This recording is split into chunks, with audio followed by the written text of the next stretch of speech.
Who will survive?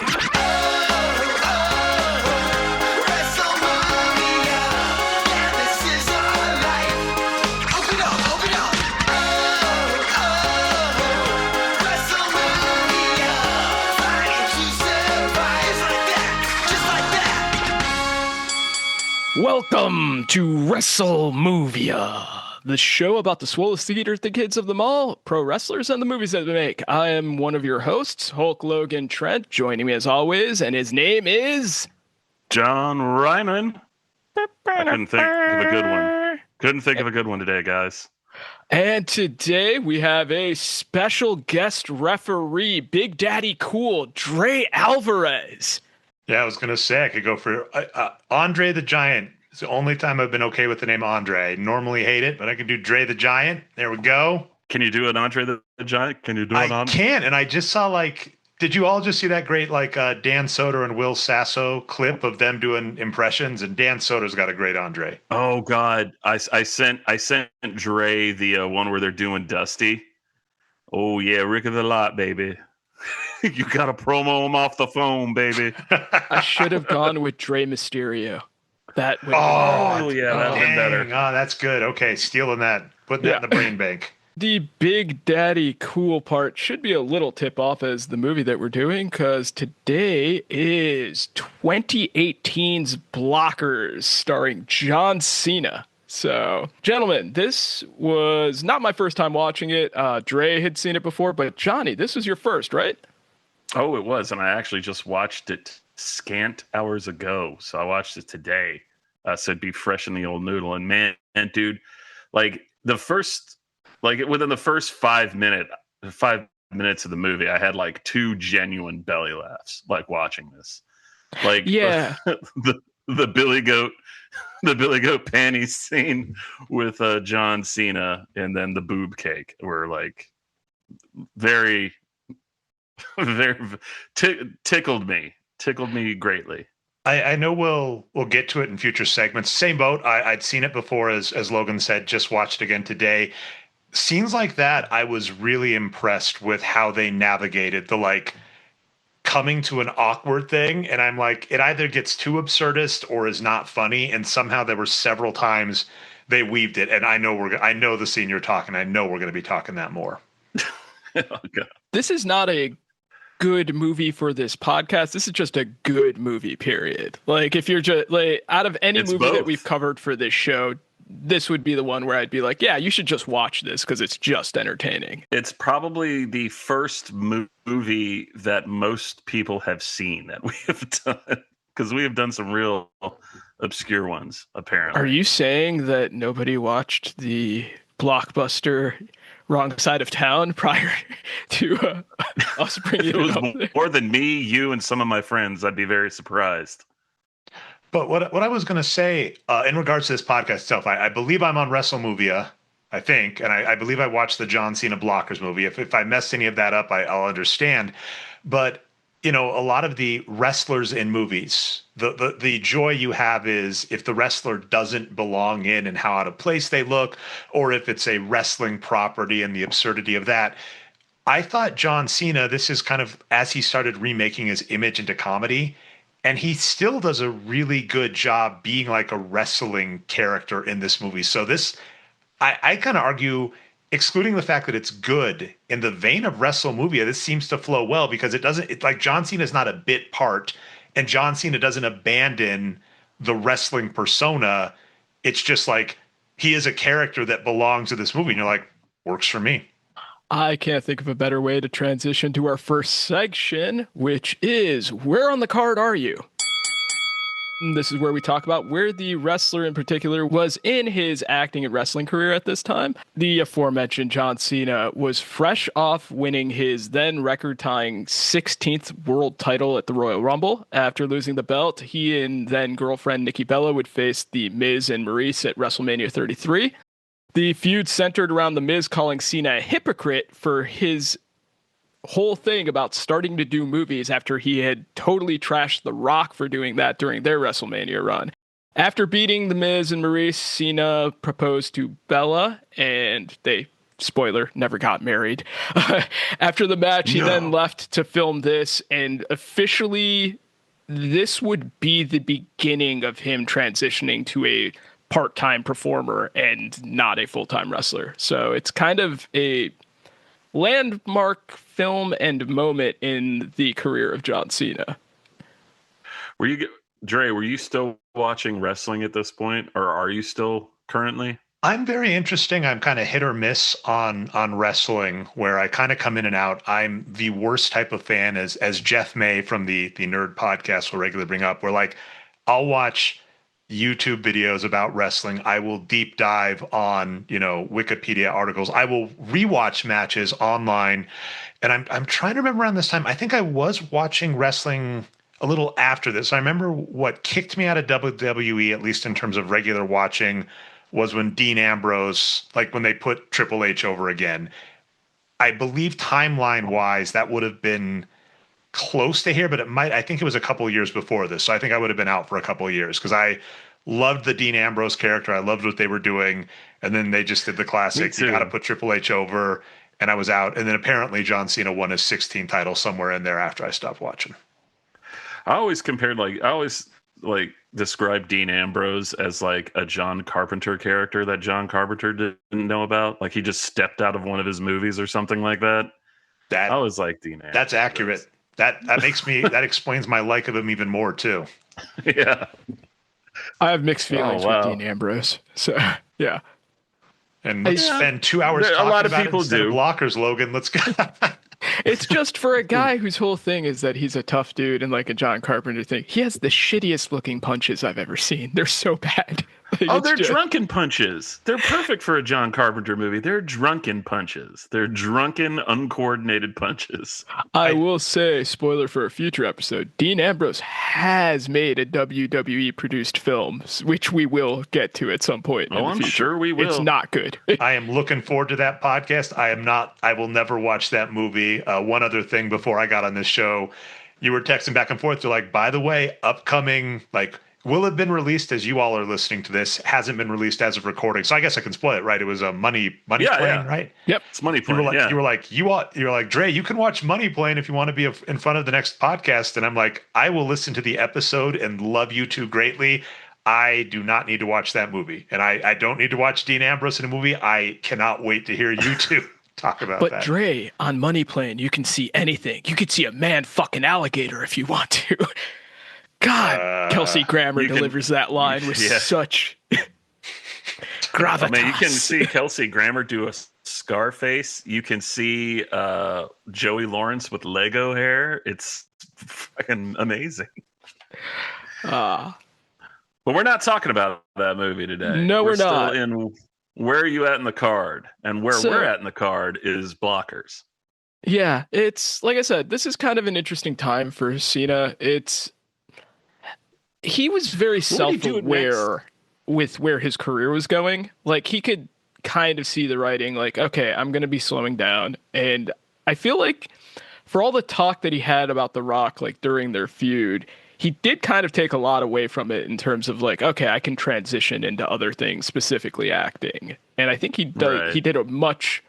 I think he had a lot more finesse in his transition to acting than The Rock did, where it just Rock came out hot and then there was just so much crap for a long time till he got in the Fast and the Furious movies, and then it just kind of he's like, well, now I got to take myself super serious. He got like really like his image managed to like a T, so like he can't be embarrassing or he can't do anything self-deprecating on screen, whereas Cena has zero issue doing that. Him and Batista really don't have any issue with like looking silly. The Rock's ego has prevented The Rock from having a much more interesting career. That is a very bizarre one. He'd still be on top. Yeah, where it is just super bizarre that, like you're saying, the ego, because it's like, to me, the most logical thing when we're talking like Cena's place in the card and understanding, like when he's movies and pokes fun at himself, he's like, I am a giant. I am terrifying. If he's not like, if John Cena is not funny in the movie we're about to talk, which he did like realize he needed to be, he's terrifying, right? Like he is an insane man, and that changes this movie entirely. So it's like, yeah, when The Rock has to be serious, you just can't avoid the fact that you've got this giant in the movie being terrifying. Whereas Cena's in movies like this, I remember him.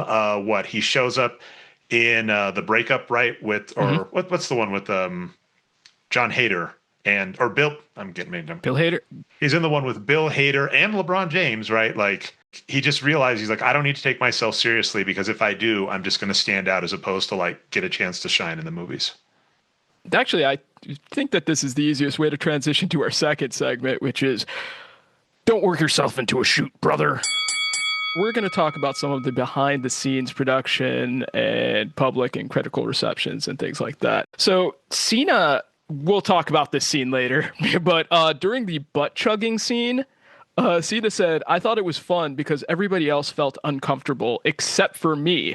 And that's because wrestling had already prepared him for way worse than that. And I think that that goes like hand in hand with him just not having an ego when it comes to comedy. He's very comfortable in being the butt of a joke the way that The Rock isn't. And I feel like Batista, since he's trying to be taken so seriously as a dramatic actor, has tried to lean away from in certain respects, where John will just, like I said, stuff a funnel up his ass and have somebody pour a 40 down a tube, like without a moment's pause. I sure will.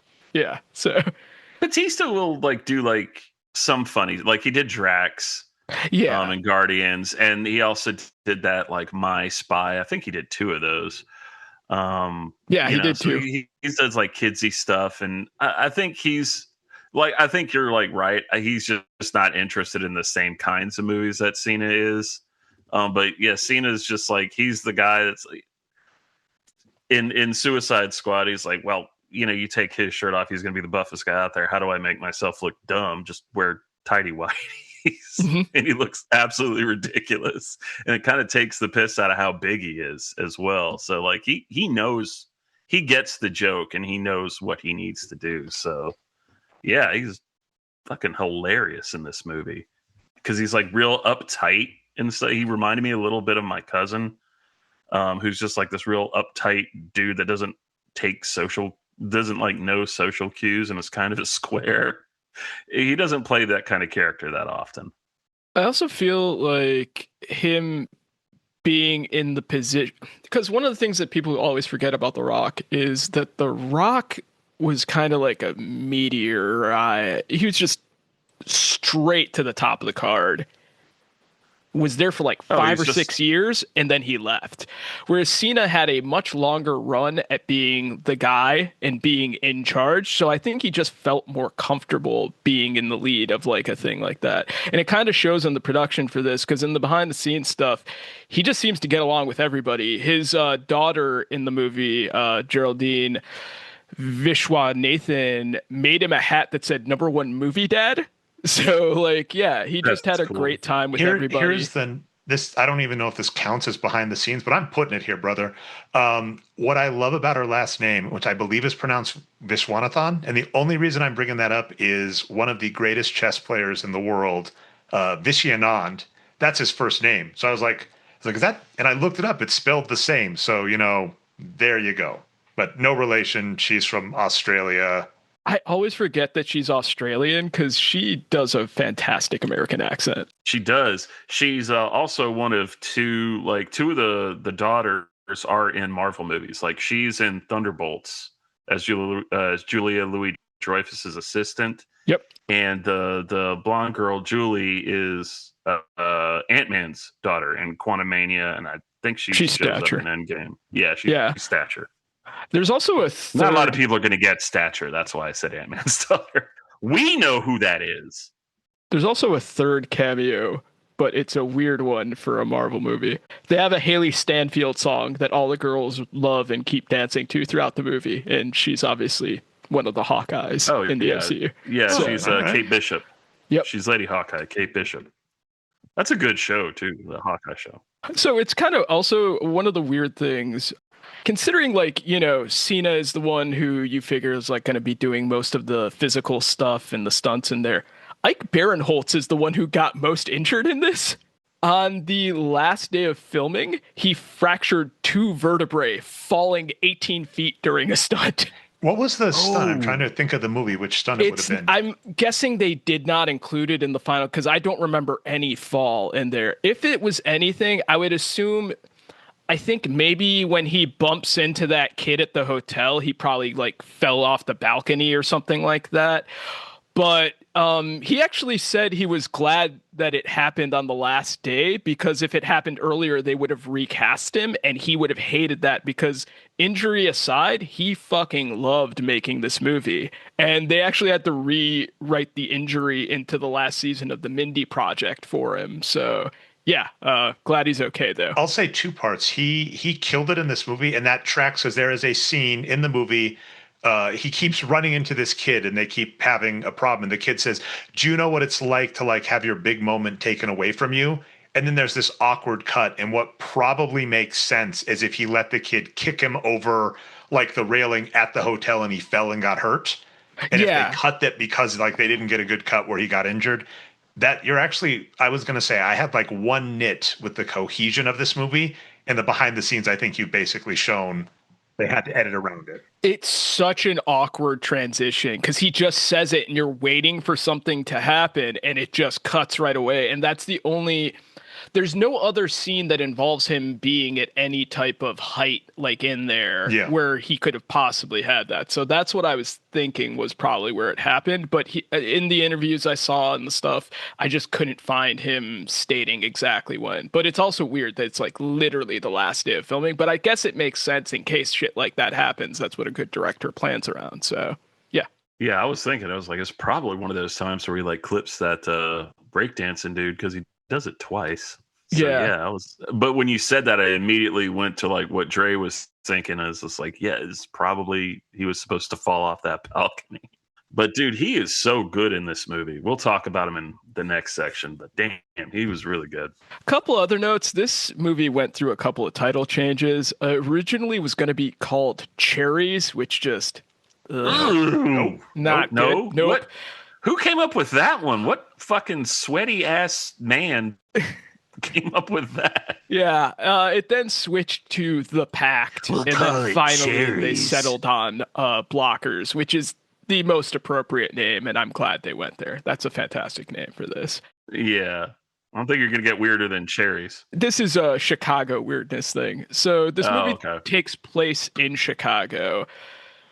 Waukegan is a weird pick for that Chicago suburb. That is a blue collar suburb. I don't know why they fucking picked Waukegan instead of like Winnetka or Evanston or something a little. Those were not blue collar houses that we saw. I got to give a shout out to Mike Slater saying, Mike Slater from Evanston, like he would have, and he claims this is not a thing, people, but I got a couple Chicago folk on the thing, so got to take advantage of. He claims a nickname for Evanston in Illinois is Heavenston, which I refuse to believe that's a thing, even though I'm putting it out into the ether even more. I've heard it, but no one says it. Like it's one of those things where it's like I've heard that, but it's not really I refuse to believe. I think this is an elaborate prank by people from near the Chicago area. What do you think, John? I think it's like probably like a kid trying to give themselves like their own nickname. Just call me Snake. Call me Heavenston. That's what we're called, Heavenston. And they're like, That's good stuff, John. no, we're not. Just call me Heavenston. Call me Blade. Yeah. What? What if a town just wanted you to call it Snake? Let's make that a thing. Evanston is now Snake. It's a thing. We're Although not I think- Newport News. We're Snake. This is clearly like obviously, like I said, they filmed this in Atlanta, but the areas of Atlanta they chose were very clearly like better than Waukegan. And also like these kids' parents and everything. Like one of the kids has a lake house and like all of their jobs are like well paying. Like this was not a Waukegan based story. It's weird. So yeah, just a little Chicago thing in there. Also, this is a shout out to a show on this network, Fox Mulder is a Maniac. Miles Robbins, who plays one of the boys in this film, actually played Mulder and Scully's kid in the X-File revival that, you can Which one was- hear Tom and Dave talk about in Fox Mulder is a Maniac, one of the best shows that you can pay $5 to listen for on this network. So Yeah, just $5 a month. You get all of them. You get all of them, guys. That includes the movies and the revival series. I didn't see much Batman overlap with this, despite the large breadth. But oh, you mean you didn't see Ike Barinholtz from Suicide Squad? Oh, and, yeah. Well, we count it. I guess, yeah. Okay, we can see if I lose any nerd cred or whatever, because I don't. It's adjacent, but I don't quite consider Suicide Squad Batman. But yeah, there is a ton of overlap. Yeah, retracted. Fair enough. And then of course John Cena with Peacemaker. So yep. Which kid was he? Which kid was Minnie Mulder? The one that Cena throws through the wall. Yeah, that guy's cool. Also like guy. Tim Robbins and Susan Sarandon's kid. And once you see his face and know that, you're like, oh, he is absolutely Tim Robbins' son. He looks so much like fucking Tim Robbins. Like Tim Robbins. Yeah. He did like kind of a similar stoner face to Tim Robbins' stoner face. So. Yeah, it's like, oh, I've seen that face on his dad several times. Yeah. Like, yeah. He was pretty good. He was pretty good. He was really good. I'd buy him being the son of Tim Robbins and Susan Sarandon. Yeah. Yeah, Logan I loved this movie, and coming in, I literally had like one nitpick, and Logan deflated that before we even got to talking about it. So it's an awesome movie. Kay Cannon did a good job. So yeah. Which brings us to our next section. Oh yeah, we got the cream of the butt chug. Nice little change of titling there. This is where we're just going to talk about some of our favorite scenes. I just want to start off the literal first line reading that John Cena gives when the kids first meet up, and he starts to like tear up, and he's like, "That's my daughter. I'm her hero." Literally, the change in comfort level and demeanor in every single aspect of acting compared to when we first saw him in The Marine is so far removed. Like, he's so much better and in control of every piece of acting that he has compared to his deer in headlights one with his first role. And it's amazing that you see that immediately, like how much better he is as an actor now. He's so much more comfortable. Like one of my favorite, and this is probably going to be the 80th time we brought up the show on this podcast, but I love watching Psych with my son. It's one of the best shows ever. And one of our favorite episodes is You Can't Handle This Episode. And it's the one with John Cena, and just looking at him then where it's just like, oh yeah, you don't know what you're doing yet. From then to here, it's just night and day. He's just so much more comfortable, and he like knows who he is and who like he is as an actor. So. He is so lost in The Marine, especially when he's next to Robert Patrick, who just is like, oh, I know what this movie is, and I'm just going to choose scenery. In this movie, he never, in a single scene with various actors who are like, even the kid actors, like Catherine Newton has been around the block for a while, and like every other actor is very accomplished, especially in comedy. So him not to get lost in any of that and just feel like he belongs and not have a single moment where you're like, like it just remarkable turnaround by our boy John. No, I love him. And I was going to say, like, I know it's kind of rough. I was joking before this to just like be like, man, every scene is the best because it's right. We're talking like our favorite scenes, because even from jump, you're talking the very first scene. The reason you all asked me on this movie, at least the one Logan said, is he said, I'm a dad, John's a dad. Let's do a movie about, parents, basically, which was a solid sell. So, the full premise is, right, parents have to watch their daughters get old. Daughters do an American Pie thing, but not gross. So they all want to have sex, but it's not creepy. American Pie did not age well. They're all kids. They play it like kids, just to cut into some bit. I love the way they do it. And it's like even setting everything up, like, and you don't really get to see it from a teenage girl's standpoint. So it was kind of fun to see that. And especially with Julie setting up the her ideal night, and even as she's explaining it, she still sounds like a dipshit kid, which is was real funny. They all sound like dumbasses who haven't had sex, and it's it's easy to do that for boys with like dumb stuff, but like with girls, it's very, you can tell that this was directed by a woman and the touches are nice. Like she goes into this overly romantic but equally stupid way like a teen girl would think like losing your virginity is supposed to go, and it's very funny but sweet at the same time. There's this movie really doesn't have a mean bone in it. Even with a character like the Fedora Kid, like you don't really get anything where he just like they shit on him, you know? Like Yeah, there's a lot of humor, but yeah, I agree. It doesn't feel misplaced. And then, like I said, then to wrap up, appreciate that, John. Just the last part is, and then the brilliance of that is they include the parents, which so many raunchy teenage movies don't do, to the point where you're like, where are the parents? And what I love is the parents are included and the parents get to be dipshits, which we'll talk, which I love. And then rewinding all the way back to where this all starts, very first scene where they're dropping off their daughters at school. Hit as a parent. I watched this when my kiddo was 2, so this was before all this stuff. That experience of where you find yourself in a social group related to kids, and you wouldn't necessarily talk to each other than that, really starts hitting home. And then just another one, we'll see how, I probably won't stay too personal for much of this pod because I know we're more levity, but as a dad, I have a lot of, my kids got a lot of special needs stuff I got to deal with. So the flip side, the Ike Barinholtz character, where you're socializing around kids, but you're not quite in there because of other stuff, just like hit home. And this movie is so funny, but all of the humor is grounded in serious stuff, which is just like a masterclass. Because I'm like, Ike Barinholtz, I think we're going to talk this, has so many like dramatic scenes, and that's like after he's gotten kicked in the head by a break dancer and stuff and being a dipshit, and then he has like a major scene, and I'm like, is this a comedy? And it nails it.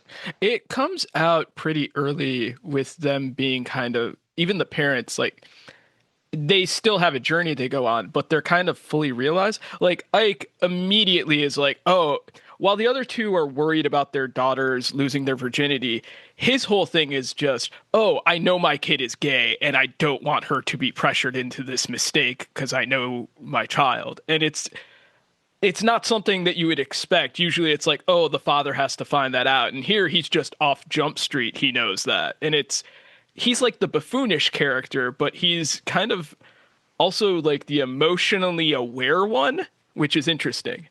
He's the more level-headed one when it comes to, he's like, hey, look, their kids have sex. They should, like, let's leave them alone.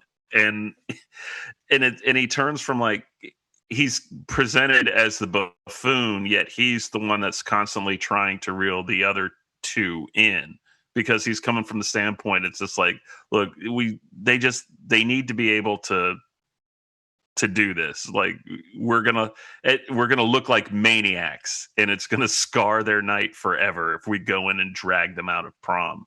And you're right. Like, I loved that. Like, he just knows his daughter's gay because he knows her.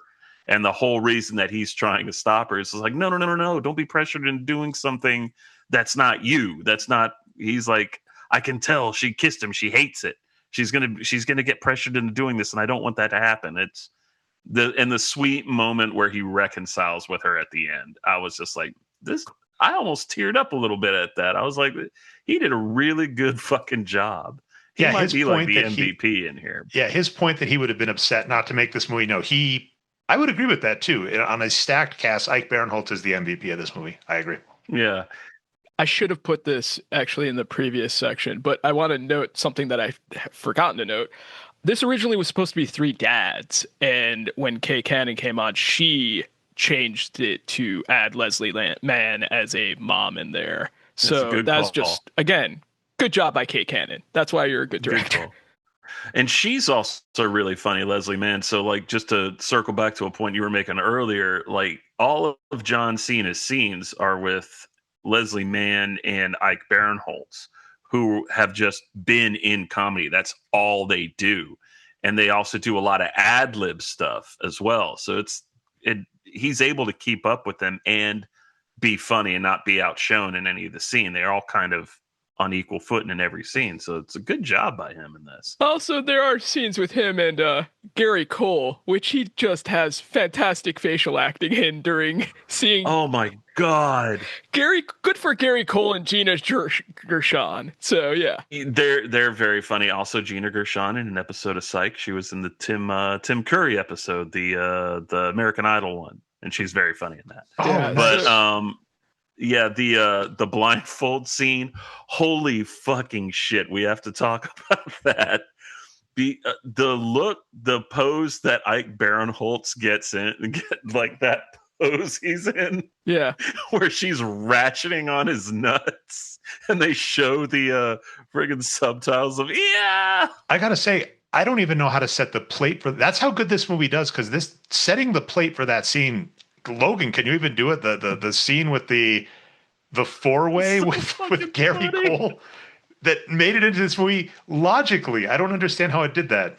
Prior to that, the parents are trying to find where the kids are for their prom, so they go to the boyfriend of Leslie Mann's daughter, and when they get there, it's Gary Cole and Gina Gershon. They're having this like role play sex thing where they get to relive their like prom night thing. And when Gary Cole busts, he looks Cena right in the eye, and both of their facial expressions are just incredibly spot on. It's so awkward and brilliant. And then later on, they go back to that place to steal the phone because they want to find out where the actual party is, while Gary Cole and Gina Gershon are engaged in this weirdly sexual Marco Polo game.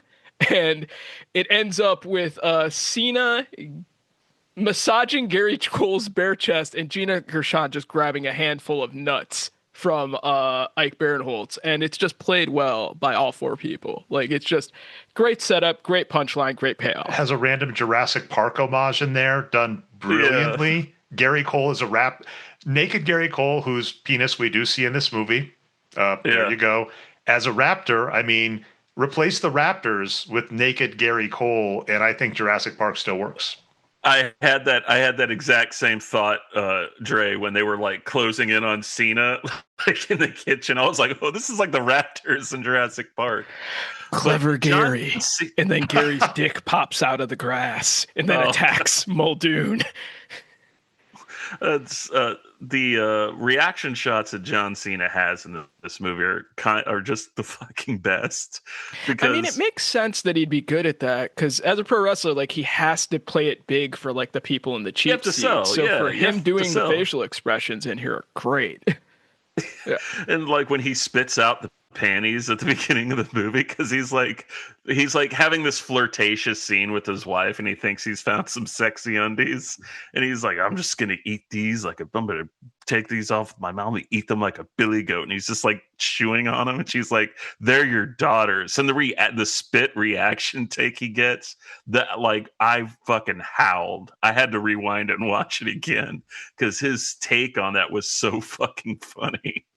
Like his horrified disgust. Can I keep piling on praise for this movie about how just efficient it is? Because to start the movie, we get a lot of character introductions to our various ones, like John Cena. They're all great. Yeah, like with his wife, right? Like he's playful, flirtatious with his wife, and oh no, he's got a daughter. And we see the two different attitudes, right? The mom's like, she's going to prom, you're overreacting.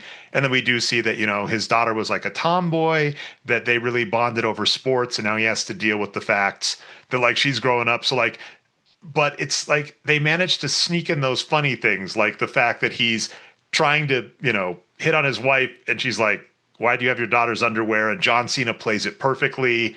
That like tells us their relationship, sets up where everything is at, and is hilarious. Like, just that was amazing. It also sets up like the whole overarching theme of like trusting your kids, because I had this thought, and Cena, I forget the actress's name, but Cena's daughter, Geraldine. Okay, she is just basically like this. She's just a jock. Which, and like, she's just like, and her whole thing that night is like, she just wants to try new things.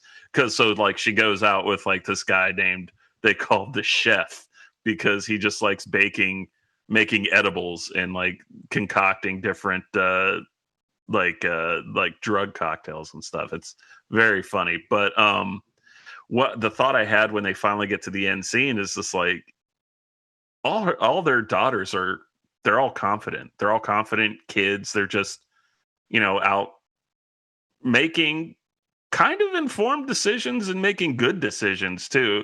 So it's just, I was like, well, they're showing you that these parents did a good job, that they're good parents and they had nothing to worry about to begin with. They just do. I thought like just the way they wrote the kids, the way the kids conducted themselves, and of course the acting, because all three of the daughters are fucking great. They're all on point acting wise. So I just thought I really liked that about this, because they don't just tell you that they did a good job. You see it on screen. I thought it was just very good. I appreciated that. Two things that I liked was there was two throwaway jokes that set up things later in the movie. One was when they were in the limo. One of them's talking to the fedora kid. He's like, "Hey man, I really liked your singing voice. What are you doing next?" And he's like, "Oh, I'm doing an all-male production of Annie called Arnold," and he's just a redhead, which is just the stupidest idea. But then later he actually sings, and you do hear his voice, and it's fantastic. But then, yeah, with Ike Barinholtz, they all stop and they all go watch him, which is like, I think one of you guys brought it up earlier, because like they could have, and he has a fedora that Ike Barinholtz unironically thinks is cool, which I think is a great joke. But you think like, oh, they're gonna like make him like the fat loser? No, the kids don't bully him or anything. They treat him perfectly fine, just a teenage dipshit. Just like he the even rest has of them. A premature ejaculation thing when he has like a great night. And they kind of just throw it. They walk it off. It's not like a weird thing where he gets angry and like is a dick or anything. Like it's just to briefly stay in that scene, it's this movie does so much. It's remarkable. There is a subplot where Ike Barinholtz's daughter is gay. I think you already mentioned that, Logan, right? And this movie has a really good thing of her kind of realizing it. It's woven pretty well. We'll see if we talk other scenes. And part of it is her, like her prom date, where you kind of tell they're going as friends. She's like, I have to try sex to see if I'm gay or not, which tumultuous, but we'll give it to you. And they're friends, right? In that scene, she does say, she's like, yeah, I'm not really feeling this. I realize that I don't want sex with a man. And he's for the most part pretty cool. And then the way they make it a joke, that's the way they punctuate that as a joking way, is like she's holding his penis and she's like, I'm not feeling it. He's like, oh yeah. And then he just goes off. He's like, I'm sorry, I was thinking about it. And they just both laugh it off. And then they both go on their way in the movie and they're both fine. And I was like, there were so many scenes in this movie I was used to from other like Ben Stiller light comedies to just feel cringe. And this movie had so many scenes like that where I was like, is this going to be cringy? And then it came out, I was like, good job, movie. Speaking of the daughter, another weird setup joke. Earlier on, like Leslie Mann is talking about like, oh, if you're close to your child, you have this telepathy thing. And Ike Barinholtz says, I really hope I don't have that with my kid. Otherwise, she's just been thinking about a lot of Asian porn. And then later, when you see who his daughter has a huge crush on, it's her Asian classmate, which is like a I weird, didn't pick that up. just kind of throwaway, but just at the same time, like, okay, that's just a little funny joke in there. But like, yeah, like I said. Do you think that was on purpose? I think, I don't know if it was that's definitely foreshadowing. That is, you're just raising my love of this movie, Logan. This movie is just like so well put together. Weird note for me while I was taking notes on this, John Cena was talking about how he says a throwaway line about how laptop made his brother's balls sterile. And while he said that, I had my laptop on my lap writing notes for this movie. And I was like, shit. So I love the face. And he does this a lot in Peacemaker too, where he's just like regurgitating like facts that like an 11-year-old would think are true. And just the way that he's just like kind of blankly staring at you like, dude, have you guys heard about this? I love every time he does it, because he just does that look very well. Does it very well. Weird note. So Leslie Mann, she goes on this whole spiel about why she doesn't want her daughter to have sex, because she's like, then she'll fall in love with some guy who really loves Dave Matthews Band, and then she'll go to the concert and that type of thing. And she's like talking about how that's clearly herself. Side note, going by the timeline, I may have actually been at that Dave Matthews concert where she conceived her daughter. So, because this would have been at Soldier Field around that era where I went there. So, yeah, that So made me Logan, laugh a little. did you get a paternity test for this movie? Like, Well, you in would've been my like head canon, 10, Logan is wouldn't you? the runaway No, dad. I would have been like 17. So, no. Leslie, Oh, that, okay. no. Yeah, but still. Oh yeah, because we're thinking of her. Yeah. Because I was thinking about like old Dave, like '90s Dave. In the limo, the daughters all say, "Hey, let's do a cool Kanye pose for this photo," which, Yeah. good God, did that take a different connotation Oh, on God, in yeah. 2026. You do not want to be doing Yeah. that pose. Right during the butt chugging scene, Ike Barinholtz yells, "I can't possibly be a cop. I got 2 DUIs." And it's like, buddy, that's not really evidence for or against that. We've mentioned this a bunch, but yeah, John, you said it, and I agree. Like the butt chugging scene, which is the cream of the crop. Your thoughts on it? I've been dying to hear these since the start. Oh man, the butt chugging. Someone had spoiled that there was a butt chugging scene with John Cena in it, so I knew it was going to happen. The way they're trying to encourage him, she gets Ike Barrow. Ike's like, "Okay, I'll spit on it," and he's like, "Don't spit on it." He's like, "What?" It's like, don't be like that. It's not a gay thing. But no, when he stops and it shoots back up and gets in Ike Barinholtz's face, holy fuck! That was another belly laugh moment there for me. It was. I knew it was going to happen. I just thought that they were going to do like a joke where it has to come back out at some point.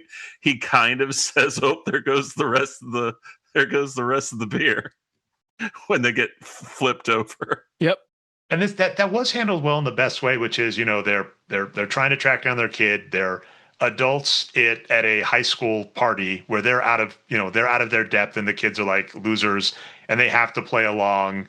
And they convince John Cena that he has to like butt chug to, I don't even remember, this kid just like, "You can't do this," and they're like, "We have to do it to track down our kids." It half works, but it just Prove you're not cops. Yeah, to prove they're not beer. cops. And I wonder if there's an undercover officer that has ever run into that scenario where like, "Prove you're not cops, but chug this beer." Because again, Dre, just like there are cops with DUI, butt chugging beer does not preclude you from being a police officer. And I think at many platoon cookouts, that might have happened. I think you guys are forgetting about the infamous butt chugging scene in Donnie Brasco, where Johnny Depp had to prove that he was Yeah. not undercover. Prove you're not a cop. Right. Yeah. There was an earlier scene, because it's in Chicago, where when John is introducing his daughter for like the prom things, he goes, "And now," just like the Bulls starting lineup. And I kind of reflexively almost went into my WNBA intro with ATV. Hey, Logan, I have a line. This is remarkable. So I didn't take like extensive notes. I kind of started. I put a couple things down. So as I was like watching it, I put a few things down and then just enjoyed the movie. It's a very enjoyable movie. But I think for that, I put something like, okay, here's what I wrote verbatim. I said, "They either got the rights to 5 seconds of the Bulls intro or used just enough of it to not have to deal with the rights. Hard to say." Yeah. So I couldn't tell if they They cut it don't off show and any- like the Bulls are like, contractually, that is as much of this as you are allowed to use before we, charge you 50 grand. There was a great video where I think somebody paid that guy to come, and he did that as the intro for the bride and groom at a wedding, which is just the greatest fucking idea imaginable.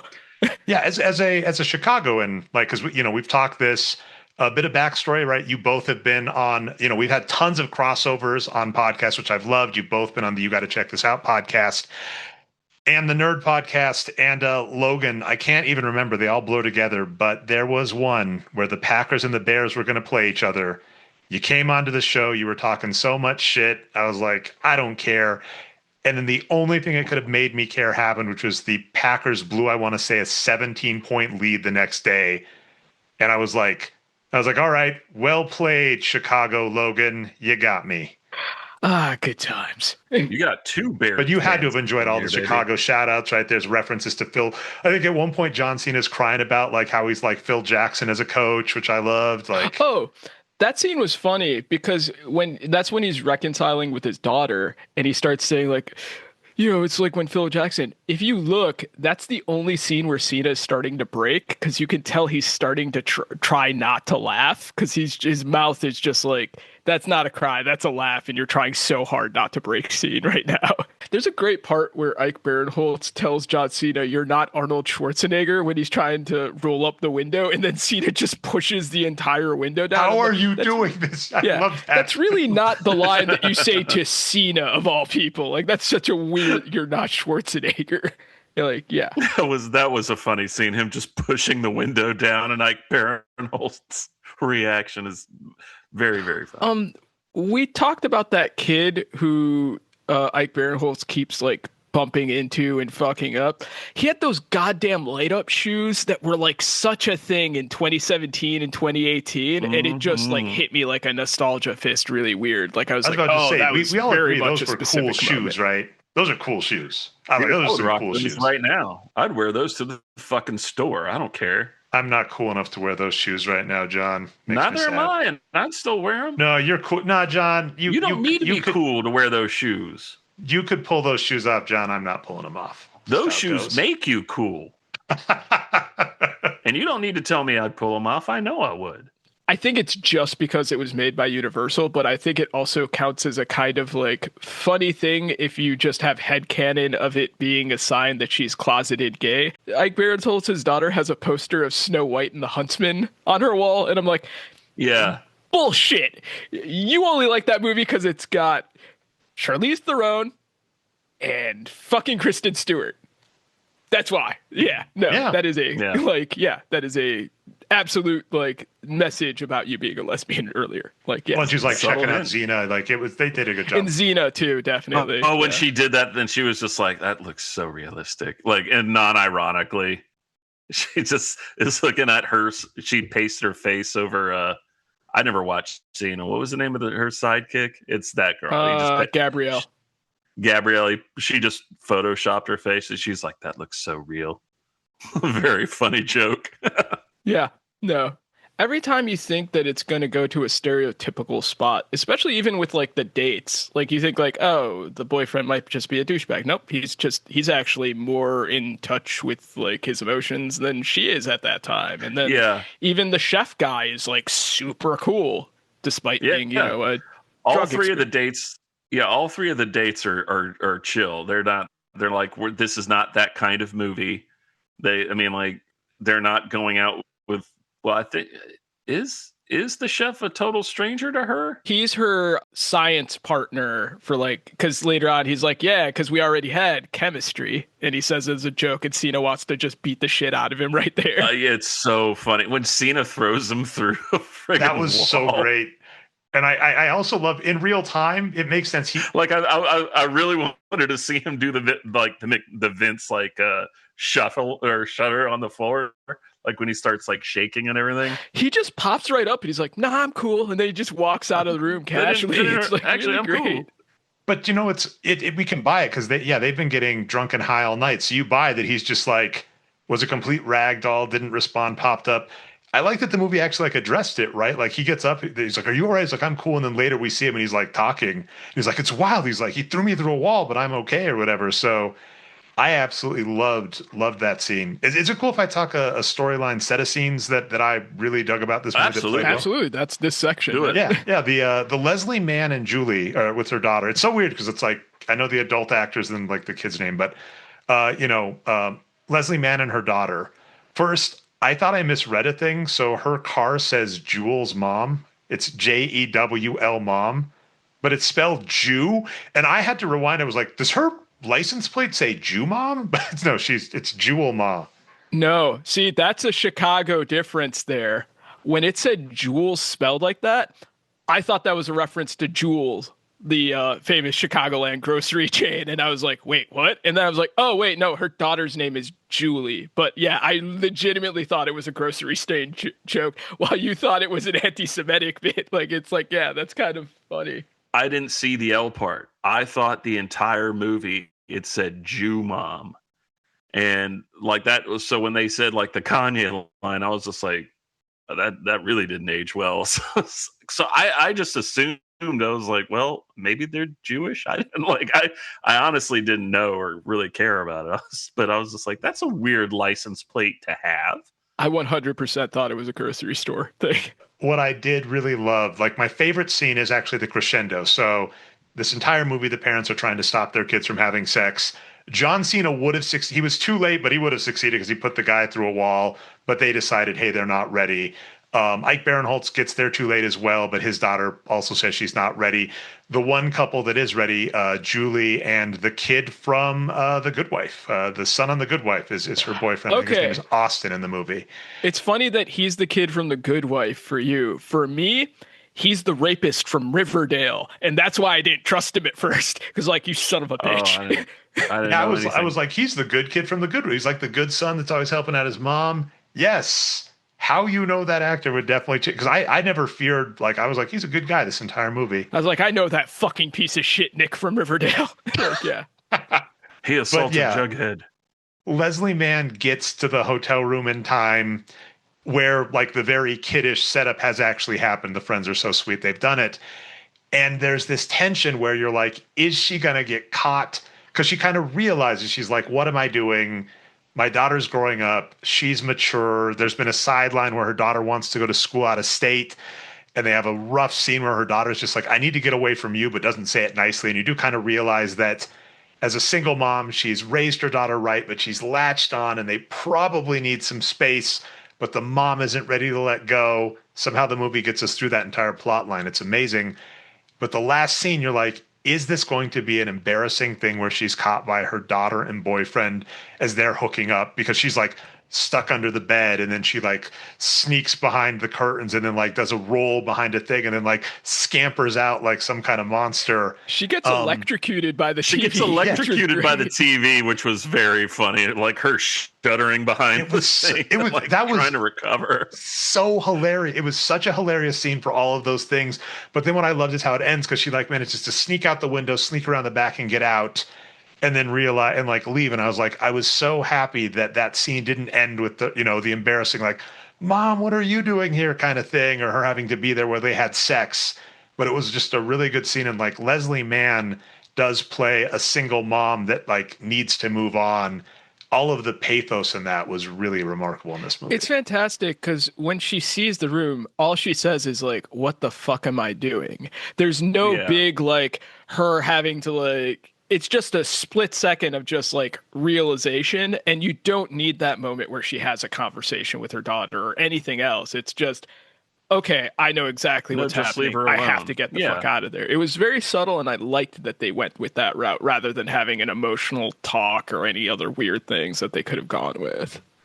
I really like her character was the one I resonated with the most because I'm a single dad and my son lives with me. Well, he's goes to college right now or something for the summer, but like, you know, the whole high school thing and letting him go to college and everything. Like I felt a lot of the stuff that she was feeling.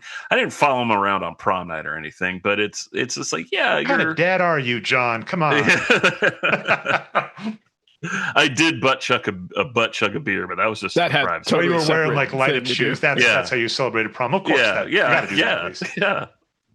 I gotta have something to look at when I'm butt chugging. I mean, coincidentally, I once played naked Marco Polo with Gary Cole. So who hasn't really? Who hasn't? That's just a fun Tuesday. But yeah, no, I just really felt a lot of her character, and I was like, oh man, I've been there. Just like having, you know, because I had to talk with my son. Is like, well, don't you want to go to school? Like maybe, I don't know, in town or something like that. And but yeah, it's a very sweet movie. It reminded me a little of Big Mouth, that series, because that series gets real gross and everything, but there's also a sweetness to it of, just like, well, this is just part of growing up, not only for the kids, but also for the parents, and trying to navigate that. There was there was a sweetness to this movie that I really, really enjoyed.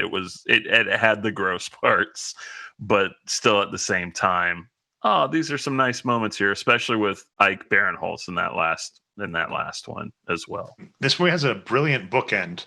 So it starts with the three parents meeting up, and we tell, like, these three people would not hang out if they did not have friends in common. And, John Cena and Leslie Mann are kind of like talking because they're responsible adults. And Ike Barinholtz is like, want to get a drink? Want to get a drink? Want to get a drink? It's like 8 a.m. on a school day. And he's like, he does that a bunch. Yeah, like with the Inferno. Have you all seen the Inferno? The Tom Hanks movie Inferno, to clarify. Yeah, he solved it in the first fight. I love that. And then the end of the movie is all three of them are sitting at the hotel bar where all their kids are partying, realizing they have to stay out of it. And they're sitting to have a drink. And Ike Barinholtz, he's starting to get a lot of self-awareness in this movie where, like, at the end, he's just like, I've been a deadbeat dad. I want to do better. Really touching scene. We've talked a few times. With the parents is like, realize like, okay, I'm going to go. You two have fun. And they look and they're like, they look at each other, John Cena and Leslie Mann, and they like nod and they're like, come on, have a drink. So it's like this really nice, plant and payoff where at the beginning of the movie, these three won't have a drink together because they're so different. And the end of the movie is like, they all have a drink together because they bonded over a shared experience, which I think someone says Hannibal Buress early in the movie teased that up as like, how people bond. They bond via shared experience. Hannibal Buress, man, I forgot about that. His line about why he stays friends with his high school friends is because they convinced one of their friends to sign up for the army, and then he died in the fucking Iraq war, so that bonded them all. Like, it's just you hear him off camera said, I thought they were just gonna like make him join the guard or something. Yeah. Which continues the trend of me watching a movie for this that just mentions random Iraq wars. I did not think that would be in this one. Kind of crazy. Yeah. I think this is the 4th time we've had one of these movies mentioned. Yeah. Oh, man. So. Anytime Vince is involved, he's going to say something about Vince was not allowed near this set. Oh, good God. Oh, no. God, no. Absolutely not. But no, it's a non-Hannibal Buress character. Really, because he's just kind of like just the agreeable stepfather that married. Isn't it June Diane Raphael from How Did This Get Made? Yep. Who is Ike Barinholtz's ex, and he's just like very. Oh, in the movie, not in real life, right? Just in the movie. I was about to say, yeah. She's a dark character. Yeah, she really is. Like when Ike Barinholtz reveals that she cheated on him and that she beat him up at, like, I forget what the restaurant was. It's a Romano's Macaroni Grill. She slapped the shit out of me in front of the maitre d'. That's a good scene because he goes into this thing. He's like, they're like, you cheated on your wife. He's just like, you guys didn't even ask me. She hadn't been talking to me in like months. And she like fucked her boss and then beat the shit out of me in a Macaroni Grill. And they immediately buy it back when they finally get like the address of where they're at. And they just ignore the rest. Also, there's like with Hannibal Buress earlier when she mentions, she's like, I don't have any friends from high school. My oldest friend has only been like 3 months old, Jan from work. And he's like, who's Jan? Oh, she draws those funny cartoons. And then Hannibal Buress pauses like, oh, racist Jan. So when you realize, oh, so she thinks those are fun. Okay, yeah, no, she's an asshole. Like, yeah. She's kind of a piece of shit. And I really thought, like, with his tow business, like when they crashed the car, I'm like, oh, he's going to come back into it. And then it just blows up. And he doesn't. Yeah, and it just blows up. But they get a ride. That was a funny joke, too, because I forget what the rideshare guy's name is. He's like, oh, so-and-so will be here in about 26 minutes. And then they cut. And he's like, thanks, so-and-so. It's like, thanks the driver. Yeah, and they play it like 3 times because they have that dynamic a lot where Ike Barinholtz is like talking to himself and he's strangely competent. I love his character so much because I think all 3 of us probably have felt this at various times. He is incredibly competent at some things and incredibly inept at others. And so like they're all treating him like a doofus, rightfully, because he's the guy that day drinks and the absentee dad or whatever. But then he's also like the most mentally mature with the daughter. And so like during that, he's like, I'm going to order an Uber, and they're not paying attention. She's like, maybe I'll cancel it when they think they're going to get the car. And then the car explodes, right? Fun slapstick moment. He's like, oh, he'll be here in 29 minutes. Glad I didn't cancel it. Like, and then you're mentioning that he ties it off with him saying bye to him. A funny little just throwaway line was at the original plan for Julie to lose her virginity, she wanted to throw like rose petals on the bed, and she said, "Oh, I saw it in this great romantic comedy, American Beauty." And then her boyfriend's like, "Did you see the whole movie?" I only had one other plot line that hit that I really did enjoy, which was John Cena and Leslie Mann, their character. They've grown apart. We find out. We don't understand why initially. He keeps trying to contact her, and she does actually reveal that basically it's like so messed up, right? The like, it hurts every time I see you kind of thing. She's like, you remind me of a time when I was close with my daughter and I'm losing her, and I don't want to hang out with you without our daughters because you're just going to remind me that, my daughter's grown up and left the nest. And it's played for like laughs in the middle of, like Gary Cole chasing him naked and butt chugging and stuff. But it's just like this incredibly serious thing between like friends where he's just like, you stop being friends with me because I remind you of like a time in your life you're going to miss. And it's just like dropped in the middle of stuff so dark. And then, of course they reconcile. She says like, yeah, you've got your wife and that thing. I'm going to die alone like crouched over a tub with my hair being eaten by cats because that's what they do. And he's just like, that is fucking dark. I have had, being a single dad though, I have had that, not the exact same fear, but close to it. Just like when your kid finally leaves and you're just like, well, what the hell else am I supposed to do? But I have had that. Very similar. Mine are like actual joke, but also John Cena reality. When Ike Barinholtz talks about his daughter being gay, he accuses the two parents of raising homophobic kids because his daughter would have come out. And then John Cena just yells out, "My brother is gay." And John Cena's brother in real life is also gay. So just, yeah. Oh, okay. Yeah. I didn't know that. All right. I didn't know that about Cena. Also, in terms of Cena and the no ego thing, there's a button scene after like, the first 10 seconds of credits where he and his wife do the Gary Coleman. They're Gary Cole, not Gary Coleman. Jesus, that would be a totally different movie. Naked Marco Polo. Yeah, they do the naked Marco Polo, and Cena's just full buck ass naked. Again, showing just zero ego. But again, when you look like that naked as John Cena, then you probably wouldn't really have a problem showing that off or having ego there. Don't really know how much credit we can give him on that one. Man, like you can tell we like this movie because we haven't said like a bad thing about it. I don't know. Maybe we should make this move this along, get to our next event. So that brings us to the main event. Yeah. Big meaty men slapping meat. Our current champ, coming off of a 3-0 record, is Dave Bautista and Jason Momoa in The Wrecking Crew. It's 2-0. Nope, 3. 3? It beat Walking Tall. Wait. And Money Plane. You are right, actually. Yeah, that is a 2-0. I know how to count. I'm bad at math. Yep. All right, let's fix that on the scorecard. There we go. 2-0 record. Wrecking Crew. Oh, man. Dre, have you seen Wrecking Crew? I have not. And I'm glad this gets to make the air. My funny part about the Wrecking Crew, I listen to Wrestlemoviea religiously. I am looking forward to Money Plane.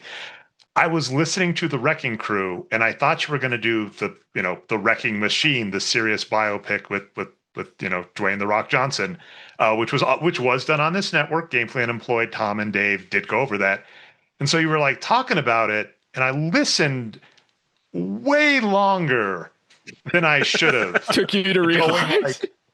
Did I miss that because I haven't seen either movie, of course. I was like, did I miss that in Tom? And I was like, did Batista just have like a cameo in that movie? And then I was like, oh, Jason Momoa. They're different movies, but yeah. So I haven't watched that movie. I have listened to your episode on it. Imagine the bad guy from The Northman showing up as a weeb in The Wrecking Machine just for no reason. What was his name? Kale Bang or something like that. Kale Bang or Kill Bang. I think forget what that's his name is. Yeah. He's awesome, though. He's awesome. I love that, though. You're just like, when was Boba Fett in the Wrecking Machine? Based off of your knowledge of the Wrecking Crew just from our podcast, would you feel that that is a better movie than this one? I gotta feel that this one's gonna win and it's gonna hold unless you start like cheating and letting in some other movies. Like this is, I feel this is gonna be tough to beat, and I feel appropriate in that, right? In that, you know, Cena, if I'm looking at my stats right, beat The Rock in 2013. So it seems fitting that Cena's gonna come in and take the crown here. From a movie that you thought The Rock was in.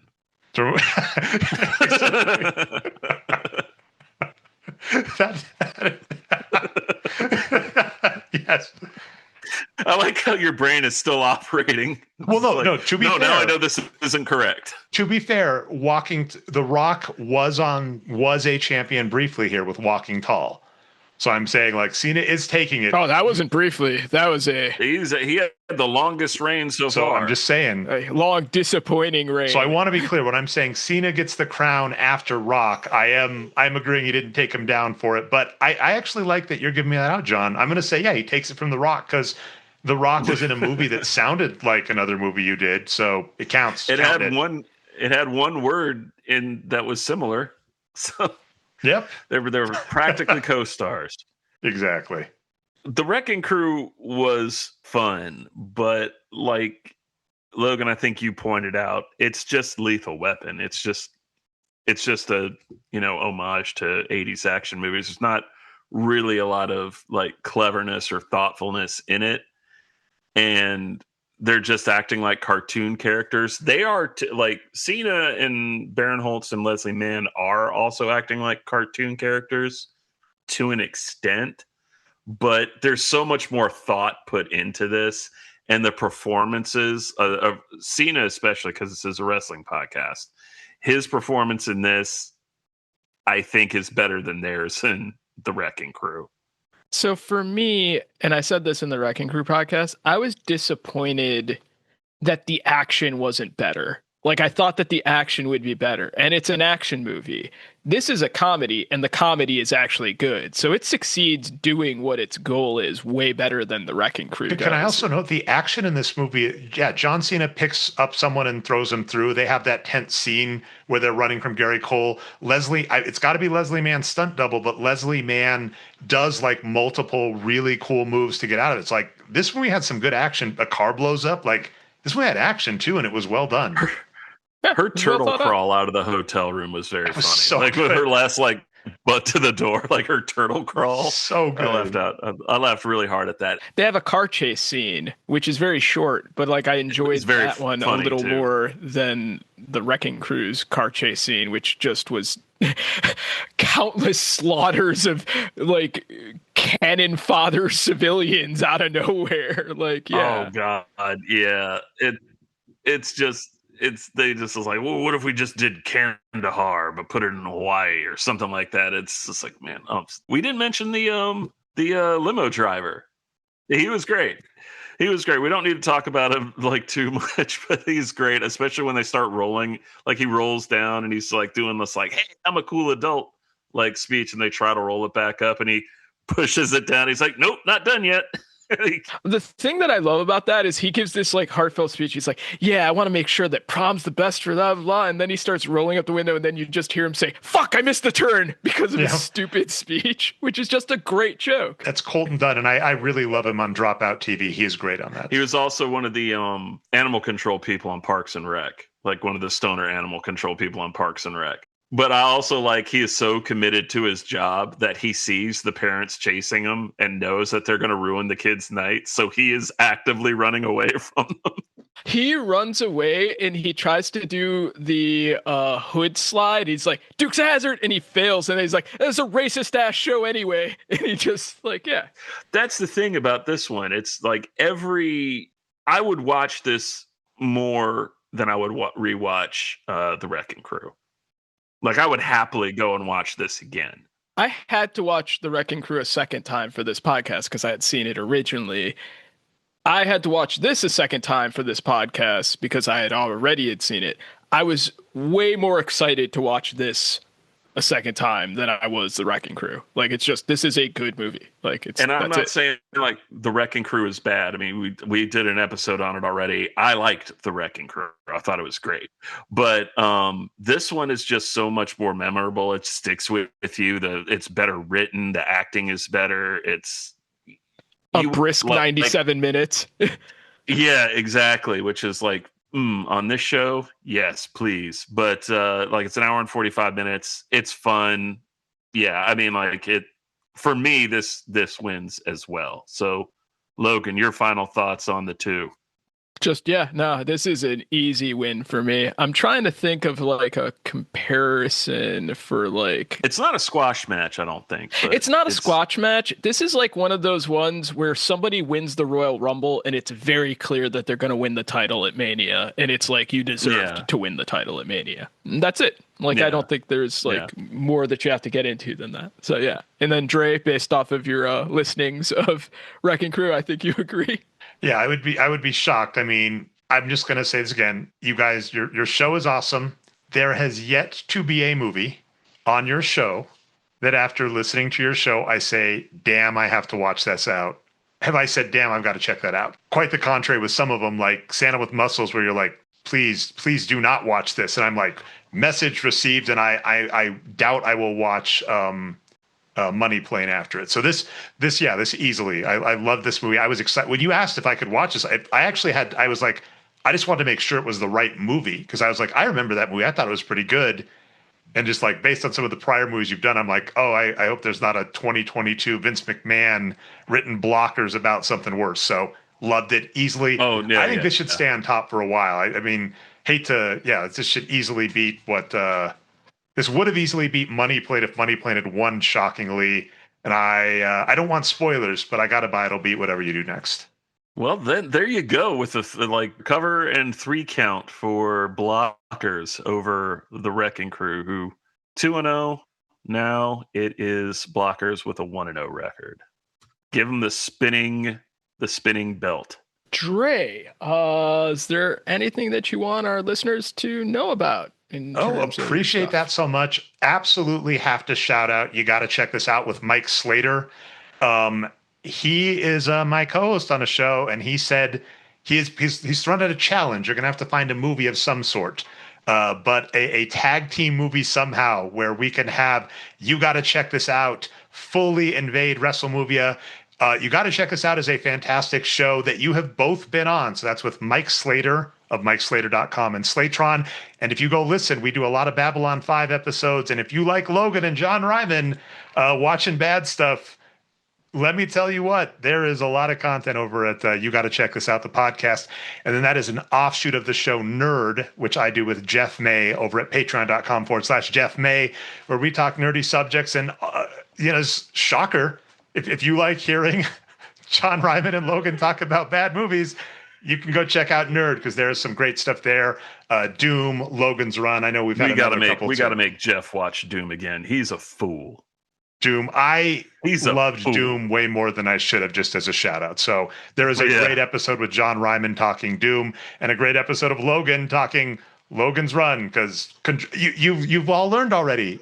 If the movies share a title, you got to match them. That's how I roll. And then I'm Nerd Numbers most places on the internet.